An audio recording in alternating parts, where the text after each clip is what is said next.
What is a Triset training system? Hi, I'm Hayley from Parallel Coaching, and in this video I'm going to explain what is a Triset, the benefits of using a Triset, and also some key considerations that you need to factor in when you're programming a Triset with your clients. But before I go any further, I just want to let you know there are 3 mock questions to help test your knowledge following today's video.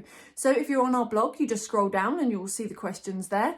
Or if you're not on our blog, just click the link that's with this video and you will go straight to it.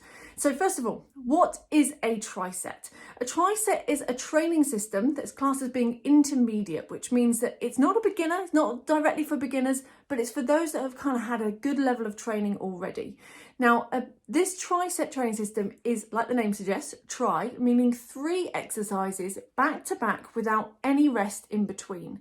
Now, the most important thing about this is that each of the exercises you choose work the same muscle, not muscle group, not area of the body, but the exact same muscle. So they either all work the quads, they either all work the glutes, they all work the chest. They have a very clear muscle that they're targeting.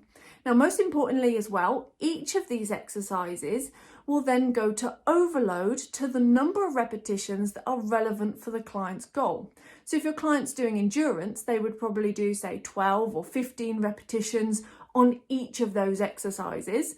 And if they're doing hypertrophy, they'd be doing somewhere between 8 and 12 repetitions per each of those exercises. If they're doing strength, it'd be less than 8 repetitions on each exercise. Now that's important because you're basically still getting to overload in the same sort of rep range that you normally would, just 3 times over, back to back without any rest. And that's really demanding on the body, which links to the main kind of benefit of using this type of training system is the amount of volume that you're going to get into a shorter amount of time. Now, this is what we call workout density. So you're going to increase the amount of density inside every workout.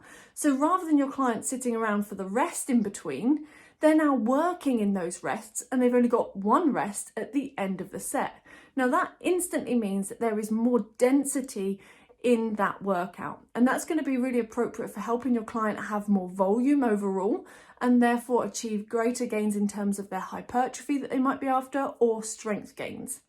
The next benefit is that they will get greater amounts of strength and hypertrophy benefits, which might be a really good way of breaking somebody out of a plateau if they've kind of reached their level whereby they're not able to progress any further. This extra demand really can help break through that plateau. The other benefit is that you get multiple muscle fiber recruitment. So let's say, for example, we are doing an exercise on biceps. The first exercise I choose would have a certain number of muscle fibers being recruited when I get to overload.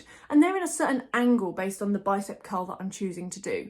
Now, the second exercise I do will then allow for more muscle recruitment, more muscle activation, but the fibers that I will start to recruit on that second set maybe slightly different muscles, maybe on a slightly different angle that I'm using, or all different muscle fibers within the same larger muscle, all being activated slightly differently. Now this means that you're not only getting an all-round hypertrophy of the entire muscle that you're looking at because you've approached it from different angles, but it also means that when you've reached overload and fatigued the muscle fiber itself on the first exercise, it's still got more in the tank to fatigue and recruit the other muscle fibers in the same muscle on the other exercises. So it's a really good way of really maximizing the amount of recruitment that you desire in that muscle.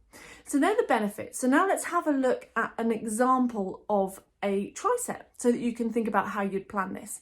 If we said, right, the muscle I'm going to target is the quadriceps, you want to first of all think, well, what do I have access to in my gym or in my training space that will allow my client to be able to target the quadricep muscles? Think about the positioning of these machines or exercises as well. So let's say I'm in a gym setting and I decide, right, my leg, I'm going to use a squat. So they're going to do a bodyweight squat, or I could load up with weight. So my first exercise will be a squat, that works the quads. I'm then going to choose a leg extension machine, and then I'm going to choose a leg press. So I have 3 exercises that all target the quadriceps as the prime mover, or at least one of the muscles within that exercise. So 3 exercises, I go squat, leg extension, and leg press. Now, the most important thing here when I'm starting to do this is if I'm looking for hypertrophy, I'll go 10 reps on the first one, 10 reps on the second one, and 10 reps on the third one. I'm then not going to rest until after that set. So then I would take my 90 seconds rest that you normally would do for a 10 rep set. So at that point, I take my 90 seconds and then I can go and do that tricep all over again. And that's the key thing to think about when you're looking at planning your tricep, is to make sure that all 3 exercises work the same muscle and they're to the right rep ranges. So there's a good example for you using quads. Have a little brainstorm. See if you could think of a tricep that would work for a different muscle in the body, and drop that in the comments below. That would be fantastic to see you planning out a tricep, and drop it in the comments below. Now let's have a look at the 5 planning considerations that you need to factor in when you're putting together your first tricep or a tricep for a client. The first consideration is space. You want to make sure that the space you have available and the order of the exercises or machines or equipment that you have access to are easy to move between with limited rest. So the example I gave earlier was with the squat, the leg extension, leg press. That wouldn't work if they were all in different parts of the gym and I had to run between them all. I want to make sure that I can kind of group it together to make it an easy journey for my client. The next thing I want to consider is introduction. I want to be able to do an introduction to the whole tricep, make sure my client's good with the technique, make sure that I found the right kind of load that they need to put on. So in my example, I would go and find the right resistance for their squat, the leg extension, and the leg press. Make sure all the adjustments on the machines are set up appropriately. Make sure my client understands the technique before I go and put this together into one tricep, one working set whereby they go the whole way through. If you don't do the intro first, you'll probably find that after you've done, say, the squat and you go onto your leg extension, you're now playing around with the adjustments. You've got to change the weight. Maybe it is too light, maybe it's too heavy. And all that time is time that is now resting rather than going straight into it. And that starts to defeat the object of the tricep.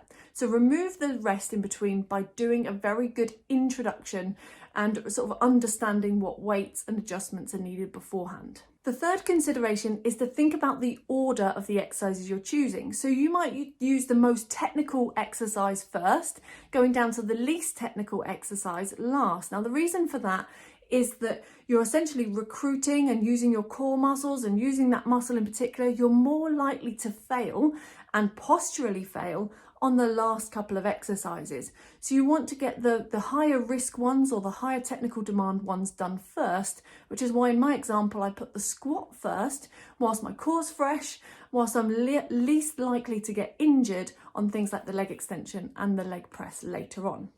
The other thing that you need to factor in is your client's ability. So is your client ready to do a tricep? You don't want to be putting this on your very first session with your client before you've ever seen them do any of those 3 exercises on their own.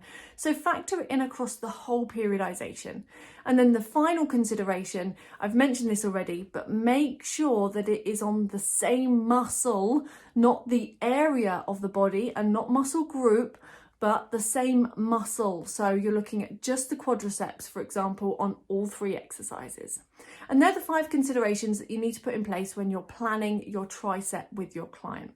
As I said at the beginning of this video, there are 3 mock questions to help you test your knowledge. I'd also love for you to be able to drop a comment below this video with an example of a tricep that you have created. So just drop a comment below.